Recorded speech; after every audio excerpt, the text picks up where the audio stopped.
and I knew that we had to bring him here to speak to you today in Kane County. He is phenomenal. Brad is a relentless problem solver who is driven by purpose. He has led an unconventional career spanning entrepreneurship, real estate development, and more than $250 million with a B dollars in sales. Now as an author, speaker, and growth expert, Brad helps organizations and professionals accelerate growth through sales and influence. Through his book, The Law of Influence, podcasts, and training courses, Brad is on a mission to accelerate performance at the highest levels. Brad is here to help you ignite your success today, so please help me welcome Brad Harker.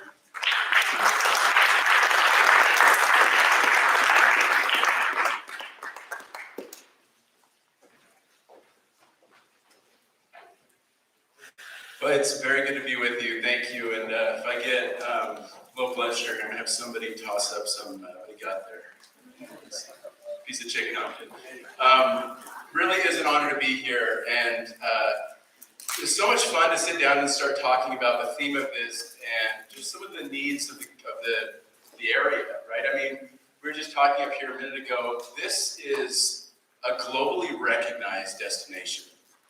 And being from another country originally, it's amazing just the people you meet that come here and that appreciate the beauty of what this place is. And so for me, I'm excited to have an opportunity to share what has become the passion in my career, and hopefully leave you with some things that can make a difference. And I don't know if there's a better way to start this conversation by turning the first focus on.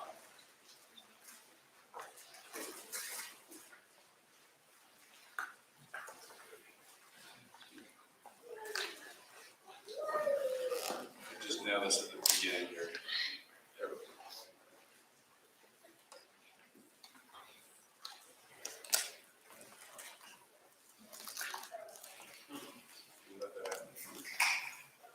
Technical difficulties. Let's pick a topic.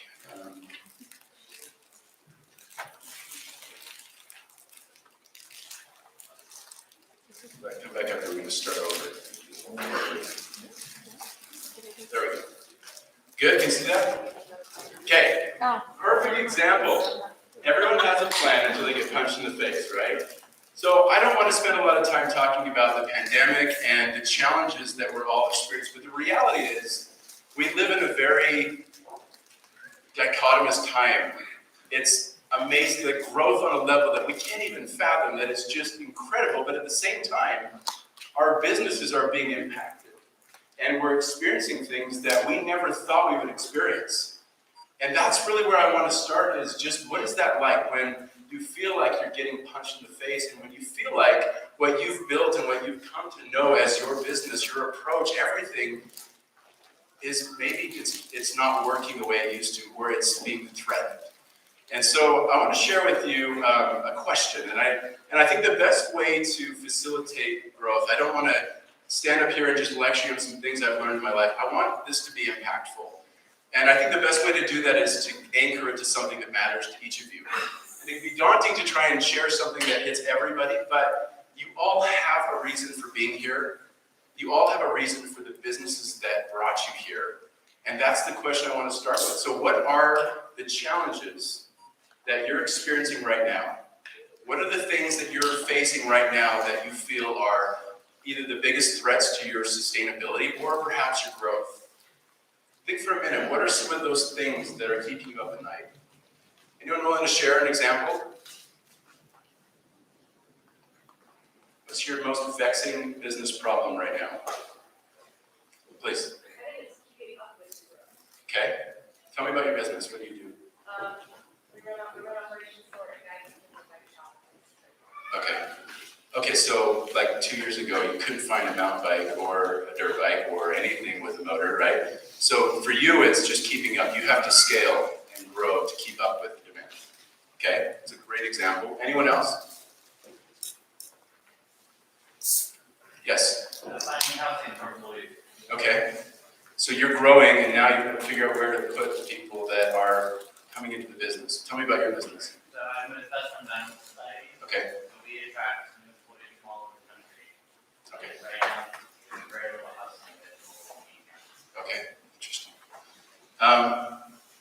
Raise your hand if you feel like the pandemic has been a catalyst or a source of your challenges that you're facing right now. Raise your hand if the pandemic has impacted your business. Now raise your hand if the pandemic has improved your business. Wow, okay. That's probably a little leaning on that side, I think, okay. Raise your hand right now if you are in a blissful business state. Business has never been as good as it is right now. Okay, what's your business? Retired. Okay. Love it. Well said, well said. I charge a lot of money to go out and tell you how to do it right. Okay, all right, well that's awesome. Let me tell you a little bit about a time when I felt like I got punched in the face. So I've kind of been, moments of recession or major economic shifts have always been a little bit of my best friend, and I kind of like change. And 2004, 2005, I found myself in the real estate industry. I just come out of the summer sales. I went back and I finished my degree, tried my stint with a clothing company, got fired at the 6-month mark because they didn't have to pay the recruiter that put me in, and it was a miserable failure. And I was up in northern Utah at the time, and so I got into real estate development. And I remember putting my first project under contract and thinking, this is awesome. You can pretty much hold this for 30 days and flip it. So I got aggressive, and I had basically took everything and moved up to Idaho, realizing there was going to be a lot of growth in southeast Idaho. And I bought a real estate franchise. And then 2007 and then 2008 hit. And I realized that I had become a real estate agent. Raise your hand if you're in real estate. Raise your hand if you're in real estate in 2007 and 8. Okay. I realized that I had to adapt, and it was not going well.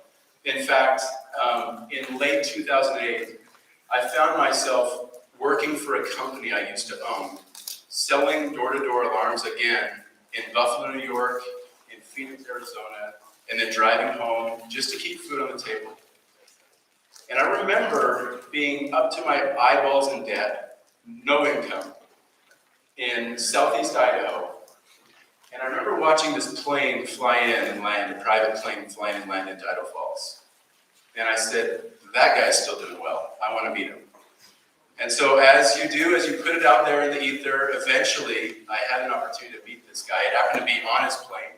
I don't know what he was even doing. We flew to a ranch somewhere, and he needed to talk to a foreman, and that was it. I figured he could have called him, but I wasn't complaining. And I met this guy, and we talked, and I told him about just where I was at. And I was sharing with him my vision for the next wave of real estate. And he said to me, I don't think that's going to work right now, but I'll tell you what. Let me introduce you to some people that are helping me. I'm trying to buy a bank that has just been shut down by the FDIC. And let me see if I can get you an interview. So here I am in the depths of despair, thinking that I just got fired from this job. Real estate's been good, but then my timing is horrible. I want a do-over.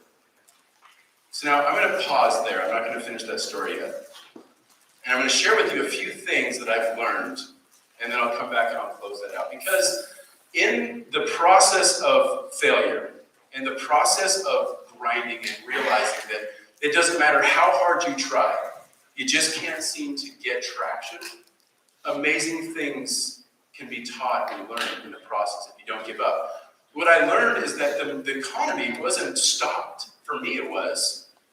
But everything was still going. Some people were expanding and growing. Some people were retiring and riding off into the sunset. Everybody was in a different state, but the consistent thing was the economy was going. Innovation didn't die. In fact, we're on an exponential growth curve of innovation in this world. In the last 200 years, it's unbelievable how much we have and continue to expand. The gross domestic product, everything was still going. Like, you don't even really see a blip, just a minor blip in the grand scheme of things. So business was still happening. Things were still going. It was my world that was getting rocked. Our level of productivity as a race was on another level. Going back to the 1400s, this would be the same exponential curve that you saw in the last slide, but this is just saying, leveraging the technology and the innovation that we have available to us, our productivity is on an exponential level comparatively speaking. We live in the best time to be in business, to be creative, to take anything that you love to do, a passion, and say, how do I build this? How do I turn this into something that I can do as a business? To realize my financial objectives and my purpose and what I feel like I was built to do. And then I realized that it was my perspective, not necessarily my business, that needed to shift. And Darwin allegedly said this the best: it's not the strongest or the most intelligent that survive, but it's the ones that are most responsive to change. And then I discovered there's a 2.0 version of this. I discovered that it's actually not the bigger fish that tackle and eat the smaller fish anymore. It's the faster fish.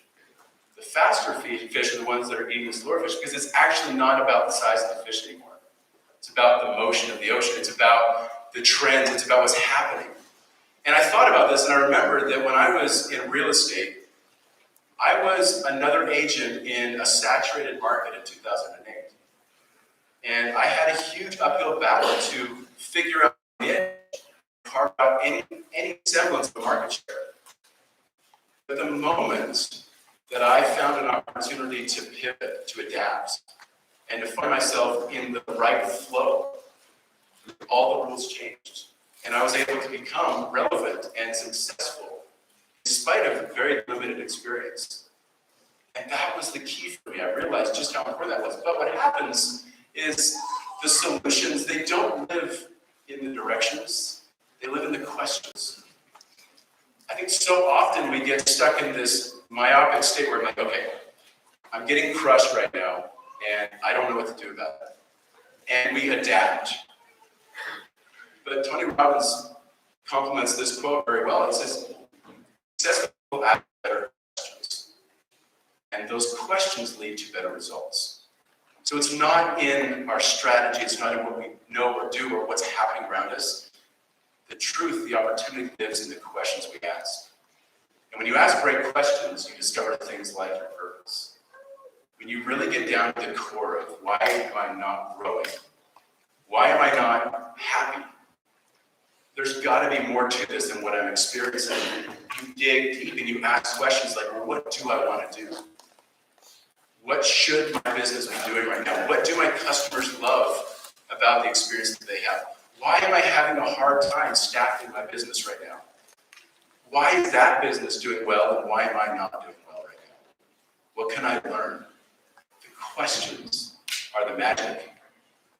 And when you ask questions and you start to focus in on this purpose, you realize your value. In real estate, you know the term highest and best use. And that simply means that you take any one piece of real estate and you could use it for 50, 100 different things. But there's very likely one particular use that is the pinnacle or the highest and best version of that property. So let me ask you a question. What is your purpose? What is your highest and best? What is the greatest version of value that you can create for those that you serve? You can think of that as a parent, as a father, as a mother, as a spouse, as a business owner, as a friend. What is the value that I bring into a situation or to my clients? And how do I scale that value? And I'll guarantee you, if your business is not where you want it to be, there's a disconnect in the value that you're bringing. We're going to come back to this thought in a second. What this reveals, though, and I think where we might know that purpose, and we may have a deep sense of reward and excitement about what we do, but we've got to learn how to get out there and connect that. And that's where this time is so exciting, because we live in this age where it's so easy to put a message out there. In fact, it's overwhelming how many messages are out there. But when you can learn how to tell your story, to communicate your value to the people that need it the most in a compelling way, magic happens. in a beautiful way. And then when you innovate and you create ways to leverage and scale and improve your ability to tell that story, that creates sustainable competitive advantage. That's the magic. So this is just a quick snapshot of what we looked like in 2009. And this little chart right here, I was very familiar with where we're at. I mean, I was right here. And I was broke. And I was out of gas. And so this gentleman that I met with, he said, tell you what, Brad, go down to St. George, and I'm going to set up an interview for you. And I want you to go and just see if these guys will give you a shot, then I'd love to just work with you for a year, and then let's talk about your idea, and let's see where we go from there. So I walk into this place. I was actually driving back from Phoenix. And I remember going into this place, and these guys were from everywhere but Idaho, or St. George at the time, and they had literally just closed on a $1.121 billion portfolio of toxic assets that had been taken over by the FDIC. And I sat in that room across the table from these guys, and I just said, give me a month. Just give me 1 month. Let me show you what I can do in 1 month. And if you're not convinced, and if I'm not the highest producing servicer or liquidator of these deals, I will walk out the door. Just give me 1 month. So they gave me a month. And what I did, and what the whole objective here, this partnership with the FDIC, was to basically recover as much value as possible out of each piece of real estate. And the borrowers just settle the loans where possible, to restructure that, to basically just get things back on track again. But keep in mind, at the time, everybody in the market right now is freaking out. No one's bullish. Everybody's not planning on spending a lot of money in real estate, and a lot of people have been devastated by this. So thinking a bit terrifying, but I sat down and I said, what's it going to take to make sure that I'm here in 31 days? And I'll never forget, Scott said to me, you need $1 million. If you don't bring $1 million, then you might as well just leave right now. So fast forward to about day 27, 6 in the month. And I've got basically Wednesday, Thursday, Friday left. And I'm sitting there, and I'm actually feeling pretty good because my loans are in northern Utah where I had done a lot of my real estate. And one of the partners was in, and he says, Brad, how are you looking? And I said, Wes, I think I can get to $1 million. I might be able to blow that out of the water. And he goes, well, what do you need? And I said, a miracle. And he says, what does that mean? And I said, well, I need to drive up to Idaho Falls tonight, and then I've got to get some things closed and kind of taken care of tomorrow. And then I've got to drive to Salt Lake, meet there, and then hopefully everything makes it by the wire cutoff at 2:30 p.m. on Friday. And he says, tell you what, my plane's on the runway, my pilot's in the plane, it's yours for the next 3 days. Take it, make it happen. Now, just for some context, let's remember that I'm totally broke still. And I'm now about to basically seal my fate. Either I'm out the door and I'll never be talked to again because the cost alone, I'm sure, of that plane flying me around is far, far greater than anything I was going to recover, or this could be the greatest moment of my career. And so we fly and we take care of all these things. And I kid you not, when we got on the plane Friday afternoon, nothing had closed yet. And I went into just, dark mode as the plane took off. I landed in St. George, Utah on Friday, 4 million. And I don't remember ever feeling that, I don't know what the word is, transformed, like that level of change, immediate change. I realized that I took a gamble. I realized that I took the greatest risk, that all of those things that I shared with you, my purpose, why I'm doing this, what I should be doing, all of those all in. And I realized that that was my opportunity to pivot, to adapt. And I caught the ocean, the motion of the ocean, as they say, and that was transformational in my career. So with that said, there's another interesting lesson that I pulled as I spent about 5 years in real estate. And then I came to this really interesting moment, and this was about 6 or 7 years ago, And I remember end of the year, it's just December, and I was thinking about being in real estate. I've got another year ahead of me, and I've got to basically start over again. And I found myself asking the question, are you happy? Is this what you were built to do? Is this what you should be doing? And I remember knowing the answer was no. So I took a year off, and I decided that I wanted to write a book, because that thing that I wanted to do was to teach, to train, to help others, to problem solve with businesses, to take the 20 years of hell that I went through in my personal life and in my career and find ways to create value for others doing that. The people was the element that was missing in my business. So I took a year off. And I stumbled across this Japanese term from the 1400s, and I realized they had it figured out. And they have this term called ikigai. It's called or translates to a reason for being. Who's heard of this before? Love it. I'm so excited. Okay, they have four ideas or four quadrants to what they call a reason for being, and I'll call it just success, your ability to be competitively sustainable in the market. Number one, doing what you love. Do you love what you do? Are you excited to go to work, to go and serve? Do you look forward to what you do every day, or do you feel like it's a job? Number two, do what you're good at. Are you good at what you do? Do you have expertise? Have you achieved your 10,000 hours of expertise to be truly good at what you do? Can you get paid for it? Is there people willing to pay you for what you do? And then, of course, does the world need it? Now, when you bridge these four things together, hence the big Venn diagram, you see a lot of people that they do what they love, they do what they're good at, and that's kind of like a passion. And you probably remember your parents saying, can you get paid for it? I have this conversation with my 16-year-old all the time. I mean, I love the idea that he wants to get into film or whatever he's doing, but at some point, you're going to be 18, and you're going to need to probably pay for some things. And so can you get paid for it? And does the world need it? You've got some great ideas, but let's not get... Sometimes we get stuck in a vocation where it's our job, but we're not passionate about it. We don't love it. It just feels like it's not sustainable. So when you truly bridge all four of these, that's where traction happens. That's where you start to build this thing called momentum.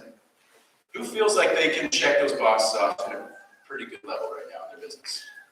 Okay. You in the plaid shirt right there. Tell me about your business. Of what? Realty One? Okay, awesome. I've been seeing your posts on social media. I agree with that. So here's what's interesting though. This can be very personal, right?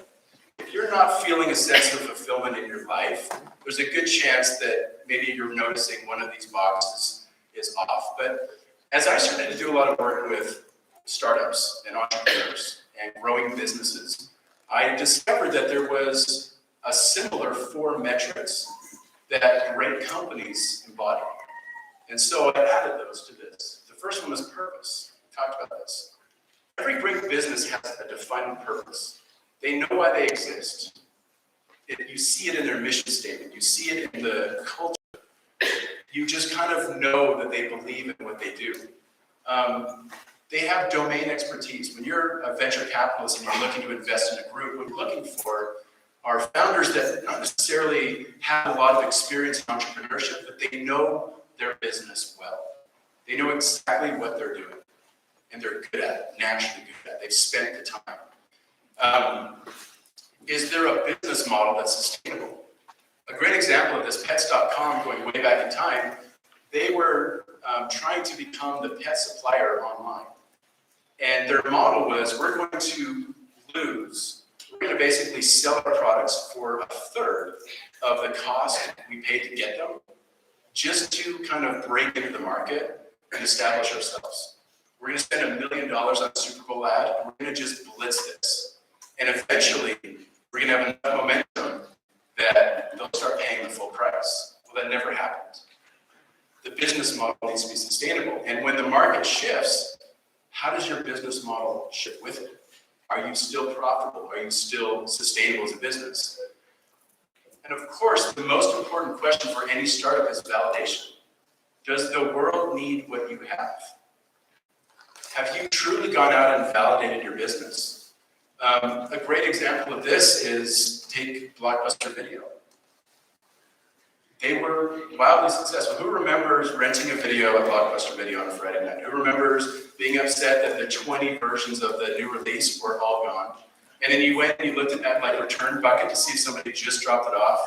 And then you made them pull out that little door thing and see if the movies were in there maybe. And you couldn't find it.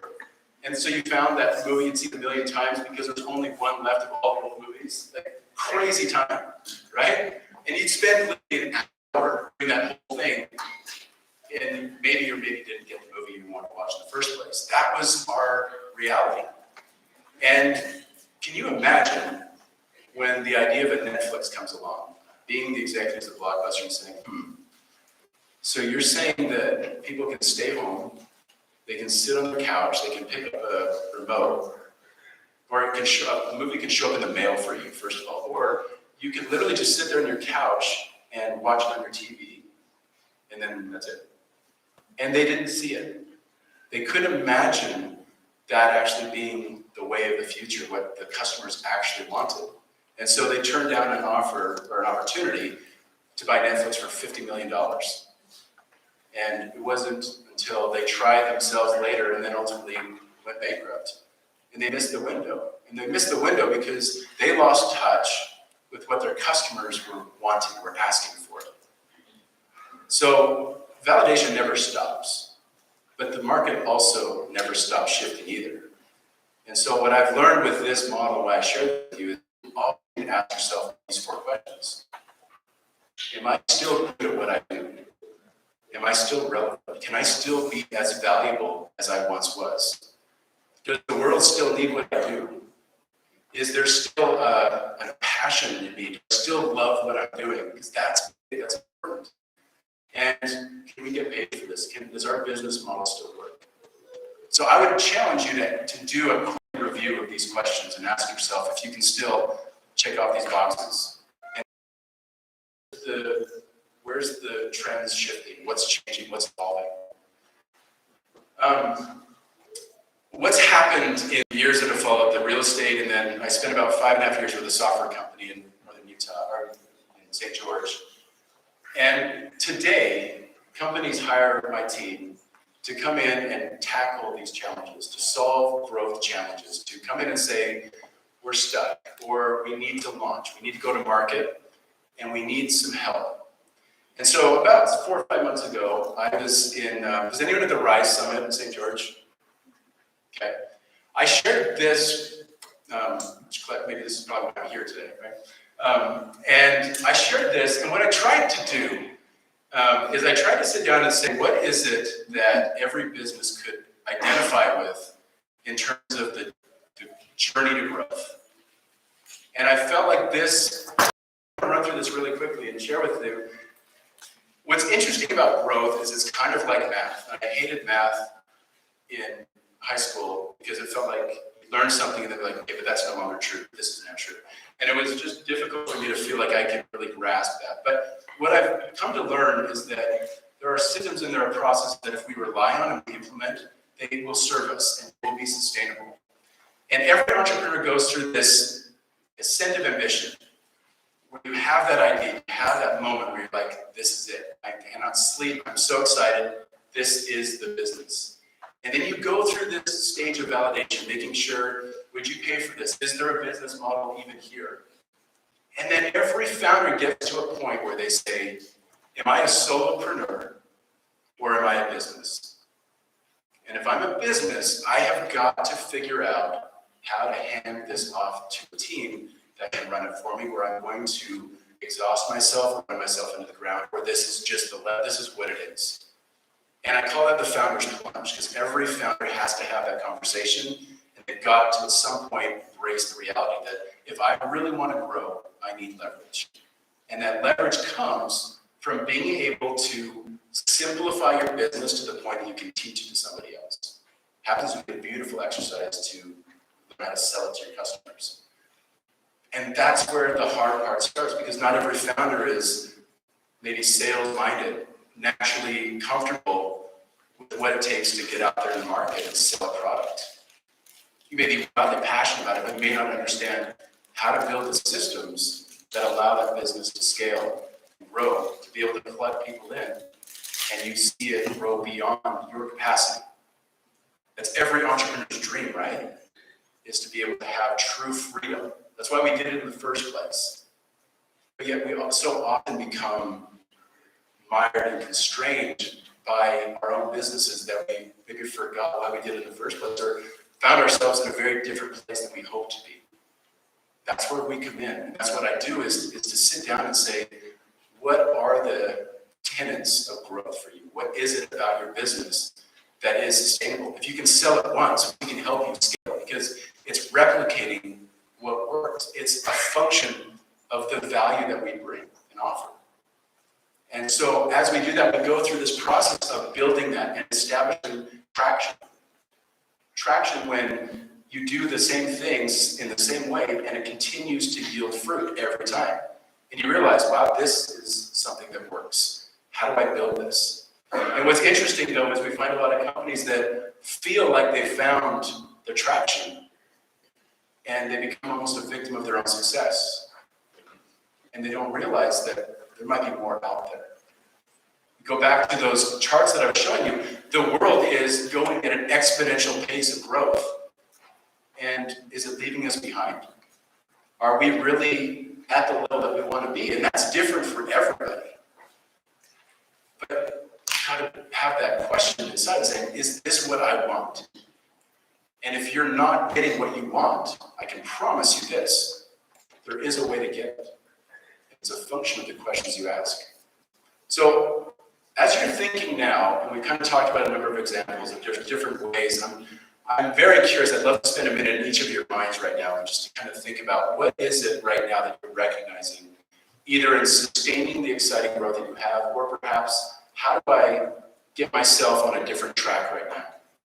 I'm curious what those things are that are hitting you. So let me do this. Let me share with you a few examples of some companies, some clients that I'm working with now, and just quickly show you a few of the examples of why these work. And then what I'd like to do is take a few minutes and ask some questions and just open it up for just curious, what are some of the challenges that you're running into? So Meg was a client, a telecom company in St. George, Utah, 15 years old, and a great example of the idea of realizing that there's a level of success and there's kind of a level of rapid growth and acceleration. And seeing a company for 15 years that has an incredible customer product, even better customer service, and a business that is literally 80 to 85% partner and referral driven, which is deeply validating in terms of this is a great product. Helping a company like that actually go back in time 2 or 3 years, unwinding a lot of systems and processes to say, you know what, there's a more aggressive and efficient path. If we tweak and we add some process right here and here, we can actually explode this growth, take it to a completely new level. That's hard sometimes to stomach or to palate, but sometimes you can't see what's ahead because you're so deep in the forest, right? This is a great example. Who's in the food industry? Okay, it's probably the wrong term to describe what that is, but go with it. San Diego Churros. Who's ever, so San Diego Churros is a company based out of Utah, and he was at the Rise Summit, but his business model was parties for events. So Domo or Microsoft or companies would bring in San Diego Churros, and they would basically serve churros at their big events and functions. They have a churro truck that drives around, and it's just a complete hit in northern Utah. When the pandemic hit and people were all working remote, it devastated his business. The parties weren't happening, the events weren't happening. And so Scott found a way to say, you know what, bring churros into the home. And so he figured out how to take this service and turn it into a product. And then we had an opportunity to get involved and say, how do we sell that? How do we introduce that to the market? How do we leverage the goodwill and the brand that you have? And now bring this into your client's home. So they do these virtual churro parties where the whole company gets together virtually. They all make churros in their own house, and they love it. And it was a hit this holiday season. We had a record year for sales. A great example of a pivot that allowed you to be relevant. And now, as his other businesses come back, he's got 2 or 3 profit centers now, whereas before he only had 1, and that adversity forced him into a very profitable pivot. The Larkin Group is a real estate company up in St. George, and recognizing just how efficient and just at their strengths as a business in real estate, and realizing that, and it's time for us to expand. What does that look like, and how do we tell that story? We sell real estate as a company, but we also sell careers and opportunity to the individuals. So growing internally is just as vital to sustainability as who you sell your product to. So I'm curious, where can you adapt? So as you're kind of thinking right now, what are some of the big things that maybe are the most obvious areas for you in this market right now to think about adapting? I gotta read your name real quick. So, how do you say your name? Celie, in your business, to really keep up with the growth, where do you adapt? Like, what's the next step for you? Okay. Okay, and how far, you're based out of here? Okay, but this is where you want to grow. So basically setting up stores where you can grow with that, okay? What else? Who else has like a clear and obvious path to adapt from what they've been doing into what they now need to be doing?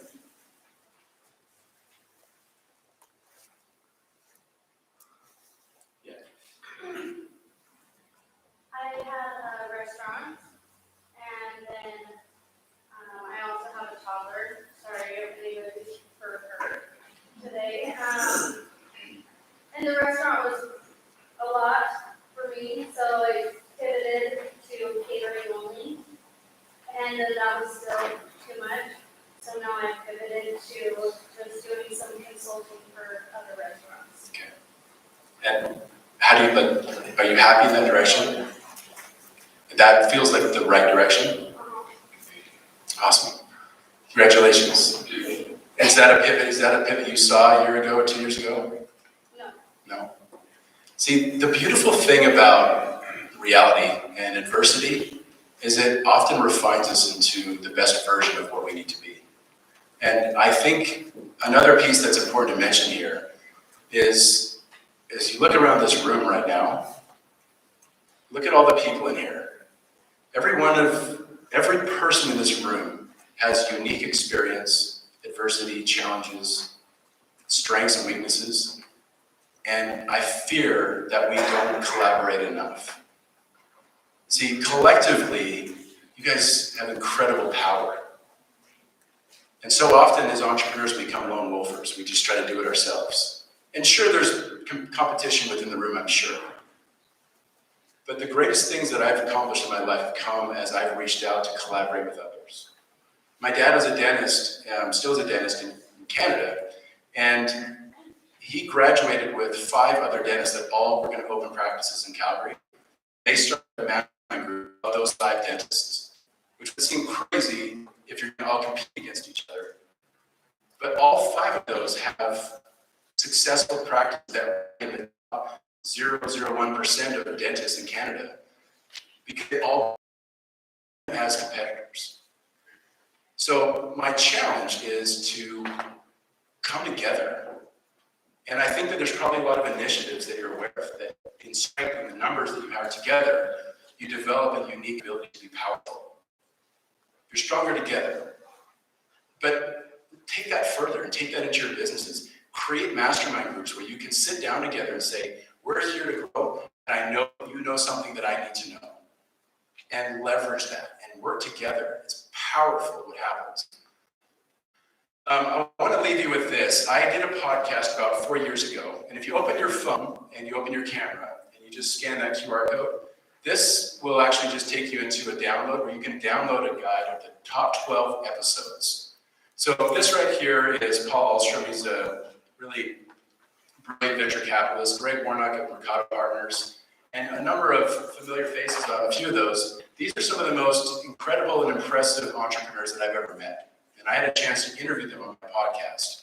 And I pulled out 12 episodes that I think are the most relevant and impactful for a growing business. And I would invite you to download the form and then just listen to some of those episodes to give you a refresher of that might be able to help kind of spur your business. But I'd like to leave you with this. Actually, let me go back. Everybody that wants it. So if you just real quick, if you haven't used it before, you just hover over that, a little yellow box, and then you just click on the box. It will invite you to send a text message and just hit send on that, and then it will take care of it from there. It's a great example of automation, which is innovation, which makes ours more effective. Watch for phones here. If you don't get it, come afterwards and I can help you get it.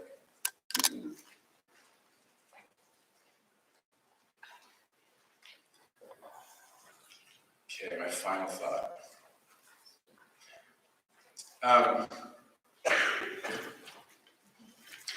Let's see how this goes.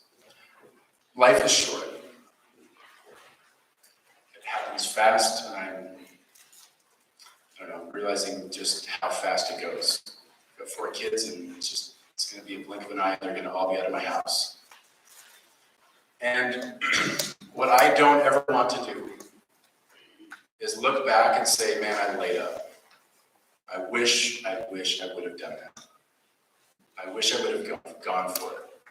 And so I have a mantra that I've now started to live by. And that mantra is this: if you knew you couldn't fail, what would you do? Now, I'm not suggesting you need to pivot and go into a completely new business right now, but I want you to ask this question. What is the version of my business that I deserve, that I want, that I crave, that I've been dreaming about my entire life? What does my business look like? Or what do I want my life to look like? What do I want people to say about me? What is the contribution that I want to make? And if I knew I couldn't fail, what would I do differently? And the question is this, the follow-up question is, are you doing that today? Are you there today? Now, there's a good chance, like me, I'm not there yet. But are you on the most efficient path to get there? Are you doing the right things? Have you committed to that path? Or have you kind of got stuck in a side road? And if you are stuck on a side road and you're not on the path you know you need to be on to do what you were built and born to do, it's time to pivot. It's time to cut bait. It's time to do it. Life is too short, and there is a reason every single person in this room is here, and there's a reason that you were put here, and there's a contribution that only you can make. I know it sounds idealistic, but I know it's true, and my challenge is to find that and do it. There's never been a better time to be a photographer and to be able to make an incredible fortune if that's what you want as a photographer. You can create a course. One of my neighbors is a full-time filmmaker. He literally started doing wedding videos, and now he coaches. One of my neighbors is a full-time filmmaker. He literally started doing wedding videos, and now he coaches photographers and videographers all over the world. There is not a single business that you can't tackle in today's economy. And if things are shifting, dig into it, lean into it. Have you ever heard that expression, path? What is it? The obstacle is the path. Lean into it and say, what is happening? What is being taught from this, and how do I adapt to this? It's a gift. I promise you it's a gift if you'll harness it and learn from it and adapt with it. But your true north is your purpose. And my invitation to you is to zero in on that, ask questions about that, and let that be what people feel when they engage with your business. You know what it feels like when you engage with a company that just has a beautiful brand and there's passion. It's fun. It's fun to give your business to them. It doesn't even feel like business. It feels like an experience. That's true business. That's what we're going for. So if I can be helpful in any way, you can find me on social media. You can go to bradharker.com. But what we do and how I would love to serve you is I'd love to just spend 30 minutes on a call with you and let you share with me. Just tell me what sucks. Give me your biggest problem, honestly. The one you think you can't even tackle. And let my team let's talk about it. And if we can help you succeed, if we can help you get to that next level, that would literally be my greatest passion.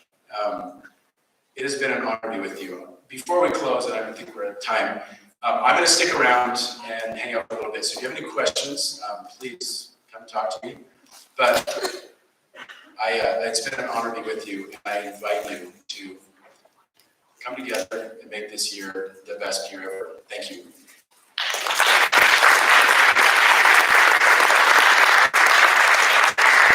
Thank you so much, Brad. I think you're right. We have so much opportunity and so much we can do, and now's the time. It's okay to ask for help, and so I put your number out there. So don't be surprised if you get a few calls. I'm looking forward to it. Thank you, and thank you for everyone for being here. We really appreciate it. Appreciate our sponsors. We've highlighted several times, and but we especially appreciate everyone who helped organize the event today. Couldn't have done it without them. We're glad to be in this building. We're happy for the good food. Thanks to Perry Lodge and Sago for breakfast and lunch.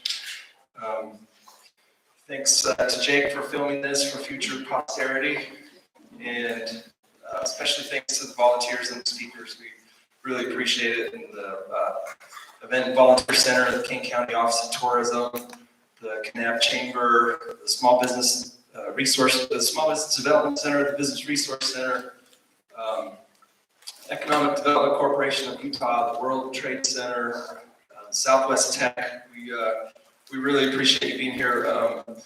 We're looking forward to another great event next year. It will be at the same time, and that will be on January 13th. It's the second Friday of January is when we always hold this event. Really glad that everyone came out, and please join us again next year. Feel free to stick around and network and talk, and feel free to come say hello. So thank you again for being here. We appreciate it.